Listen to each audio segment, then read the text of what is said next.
again, with all of your questions, there's about 4 or 5 points of entry each.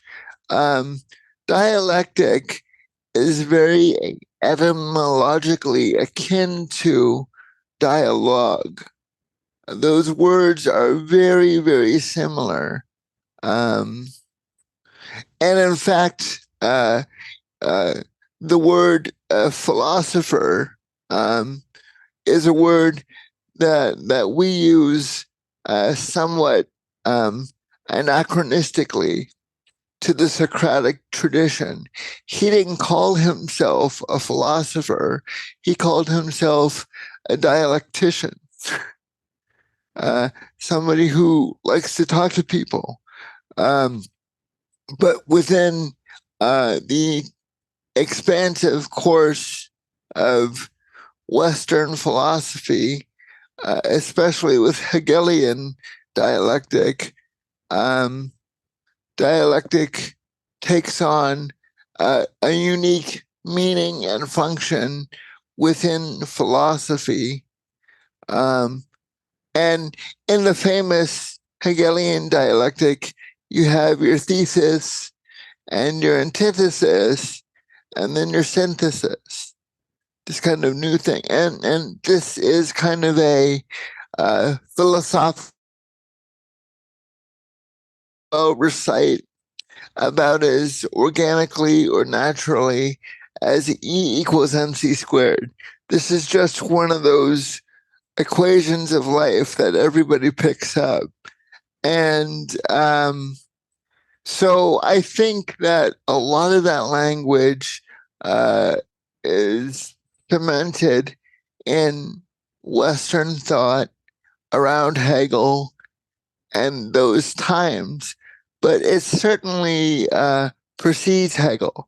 And in my own work, I point heavily toward Heraclitus, who echoes strangely of Lao Tzu and the Tao Te Ching. And when you talk about what happens with opposites and between opposites and the interdependence of things that seem like they're different, but they're really two sides of the same coin. Um, all that's dialectic, right? It's just dialectic, kind of without the jargon of philosophy. So I think that then, kind of touching on dialectic from a couple reference points in dialogue, um, hey, there's you in your apartment, and there's me in my basement, and there's a connection between us. What do we call that connection? One thing you could call it is dialectic. There's this kind of this new third thing between us that we've created. It wasn't here at 10:55, but it's here now. It's this kind of living conversation where you might grow and I might grow, and even after we've long gone, whoever finds this podcast, like you and I could be long gone. We could end up on a submersive tomorrow. Maybe that's too soon. At the bottom of the ocean, and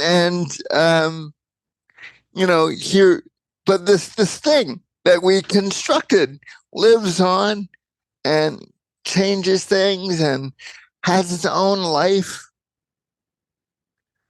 So I think that dialectic is closely related to dialogue. Um, in my work, I use the term playfully with uh, more than a wink and a nod toward Heraclitus. It's Heraclitus who is credited with introducing uh, this philosophical term, logos, to Western thought. Logos, which is the root of so many words, logic being one of them. And but it's also a powerful word in the history of Christian theology. And John was actually from Ephesus, where Heraclitus did his thing. And Heraclitus has this quote, all things begin with the word. And, 500 years later, John will start his gospel by saying, in the beginning was the word. It's practically a paraphrased quote. So I think this reverence that Heraclitus had toward the Logos lives on in this tradition of midwifery, and also in different spiritual and philosophical threads. Yeah, this aspect of dialectic, which is like playing playing with opposites. Yeah, I've had this. I have this little saying, this little phrase, which I would say, kind of in my head sometimes, and it's or just like this feeling. Oh, like yeah, I'm playing with paradox. Like I'm playing with paradox, and it feels to me like dialectic has this kind of element. It's like we're bringing things in, and we're bringing your viewpoint and my viewpoint, and yeah, we might be bringing opposing viewpoints, yeah, and then seeing what emerges yeah. through integrating them. Well, this is embedded in the word paradox, and it's thoroughly a Greek construct. And the idea is that you got at least two truths. That's the DOX, from which we get things like orthodox or doxology. Um, and you got two truths, and these two truths seem to be at odds with each other. So how does that work out? And you actually have that same kind of um, construction in the word parable. And Jesus often constructs these rhetorical paradoxes and says, there were two guys, and one guy did this and the other guy did the opposite. What's the right answer? And so the parables are also an intentional engagement of dialectic. These differences, these paradoxes, all of this is intentionally in Jesus's rhetorical heritage. Yeah, and I guess what comes up now is this kind of this playing with paradoxes or using parables is it kind of done to shake up a people's sense of reality, to kind of pull them out from looking or being stuck in one way of looking? I mean, I definitely think that there's a lot of truth and application of what you just said. People um, have these static constructs where they cannot find themselves. And because they cannot locate themselves within their own static constructs, you need to shake those up if you want to start moving again. So if I believe that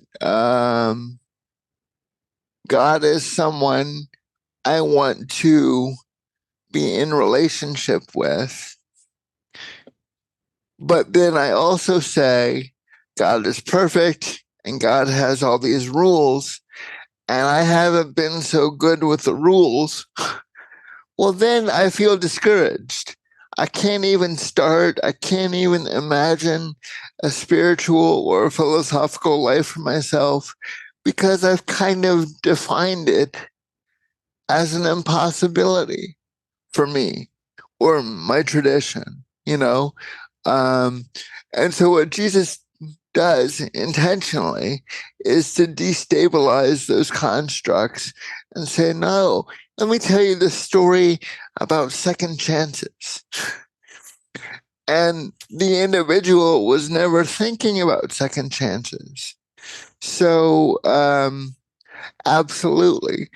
Parables and paradox are ways to use rhetoric to help people move beyond the structures that they place themselves in, or maybe their tradition has placed them in, religion of origin has placed them in, their birth religion, and there are always new possibilities. So, yes.